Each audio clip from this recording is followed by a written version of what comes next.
Bismillahirrahmanirrahim. Assalamualaikum warahmatullahi wabarakatuh. Alhamdulillah, pada hari ini Selasa kita dapat bertemu kembali dengan Ibu pada mata pelajaran Bahasa Indonesia di kelas 12. Pada pelajaran kali ini kita akan membahas tentang pemahaman teks cerita sejarah. Ya. Untuk kesempatan kali ini kita akan membahas tentang pengertian, ciri-ciri, jenis, struktur, dan juga fungsi. Untuk lebih mengetahui apa itu pengertian teks cerita sejarah, ya, marilah kita lihat PowerPoint selanjutnya. Nah, teks cerita sejarah adalah naskah cerita atau narasi rekaan yang mengandung unsur-unsur sejarah. Dalam teks sejarah ada beberapa unsur nyata, misalnya tokoh, nama tempat, dan peristiwa. Namun, dalam teks cerita sejarah terdapat pula cerita yang sifatnya rekaan. Misalnya mitos-mitos asal-usul negeri, mitos kedatangan sebuah agama, dan mitos alegori. Nah, jadi pada intinya teks cerita sejarah itu teks cerita masa lalu atau naskah cerita, ya, cerita yang sudah terjadi pada masa lalu. Nah, ini teks cerita ini ada yang berdasarkan fakta dan juga ada yang berdasarkan fiksi. Ya, yang berdasarkan fakta contohnya cerita sejarah misalnya yang sekarang pada bulan September, ya, dahulu pernah terjadi gerakan G30 SPKI. Nah, itu cerita tapi yang berdasarkan sejarah, ya, atau misalnya cerita Semanggi, pemberontakan, dan lain sebagainya. Nah, sedangkan teks yang berdasarkan fiksi yaitu asal-usul misalnya kedatangan sebuah agama ke negeri kita. Misalnya sebuah agama Islam yang dibawa oleh pedagang dari Gujarat dan lain sebagainya. Nah, itu teks cerita, ya. Nah, kemudian ada ciri-ciri, ya. Ciri-cirinya satu, menampilkan latar masa lalu. Nah, itu jadi udah pasti ya ditampilkan latar. Latar itu suasana atau kejadian pada masa lalu. Latar itu dibagi 3, ada latar tempat, latar waktu, dan latar suasana. Menampilkan di mana tempat itu terjadi, ya. Kapan latar waktu, kapan terjadi peristiwa, dan latar suasana, bagaimana suasana ya pada waktu itu terjadi. Itu satu, ya, menampilkan latar masa lalu. Kemudian disajikan secara kronologis. Nah, yang dimaksud kronologis itu ya disajikan ya secara urutan peristiwa atau urutan kejadian, ya. Bagaimana kejadiannya, ya, kronologisnya seperti apa atau urutan peristiwanya seperti apa. Ya. Kemudian sering menggunakan konjungsi temporal. Nah, konjungsi temporal itu konjungsi berupa atau seperti menggunakan kata pertama, kedua, ketiga, dan selanjutnya, atau sudah itu kemudian itu. Jadi menggunakan kata konjungsi. Konjungsi itu kata penghubung, ya, kata penghubung, tapi di sini yang digunakan kata penghubung temporal.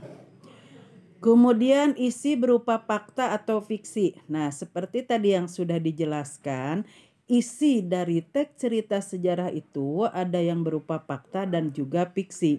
Yang berupa fakta tadi ya sudah Ibu kasih contoh, yaitu kejadian misalnya G30 SPKI, atau misalnya peristiwa Semanggi yang terbunuh mahasiswa-mahasiswa yang tertembak dan lain sebagainya. Nah, itu kalau fiksi itu kejadian yang berdasarkan ada unsur-unsur si pengarang ya.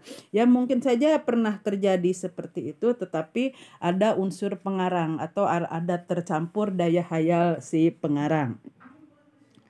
Nah, kemudian ada jenis. Nah, kan tadi kita sudah pengertian fungsi, ciri-ciri, ya, kemudian jenis. Nah, jenis itu ada dua, ada teks cerita sejarah fiksi, ada teks cerita sejarah berdasarkan fakta sejarah. Ini sudah berapa kali diulang tadi ya. Jadi Ibu ulangi lagi karena tadi menjelaskan tentang ini di sini isi berupa fakta atau fiksi dari ciri-ciri, tapi dari jenis juga ada dua, ada berupa fiksi dan berupa fakta. Jadi kalau berupa fiksi, jalan cerita disusun berdasarkan non fiksi ya, berdasarkan dunia nyata ya. Ya fiksi itu berdasarkan dunia nyata, tetapi ada gambaran ada unsur-unsur pengarang gitu, unsur daya hayal pengarang itu masuk walaupun berdasarkan fakta di dunia nyata ya. Kemudian gambar kehidupan batin seorang tokoh lebih dalam. Ya, itu ya. Kehidupan batinnya itu, gambarannya itu lebih dalam tokohnya itu.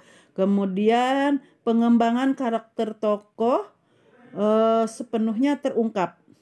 Karakter tokoh terungkap. Ya, kemudian ada sejarah non fiksi. Kalau sejarah non fiksi, pertama tersusun oleh fakta yang objektif.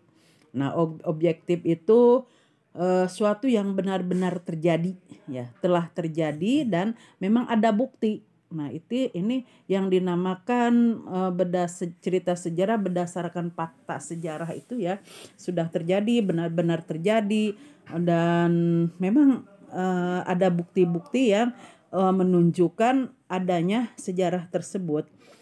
Kemudian gambaran kehidupan tokoh ditulis lebih lengkap atau fakta ya. Kehidupan tokohnya fakta, misalnya dalam cerita G30 SPKI, kehidupan Nasution pada waktu itu diculik oleh gerombolan PKI, kemudian Ahmad Yani dan ketujuh pahlawan revolusi ya, itu dijelaskan secara fakta itu ya. Menyajikan kehidupan sesuai data dan fakta itu sesuai dengan kenyataan yang terjadi pada waktu itu ya. Jadi unsur-unsur pengarangnya itu lebih sedikit. Nah, kemudian ada struktur teks cerita sejarah. Nah, struktur pertama ada abstrak. Coba apa yang dimaksud dengan abstrak?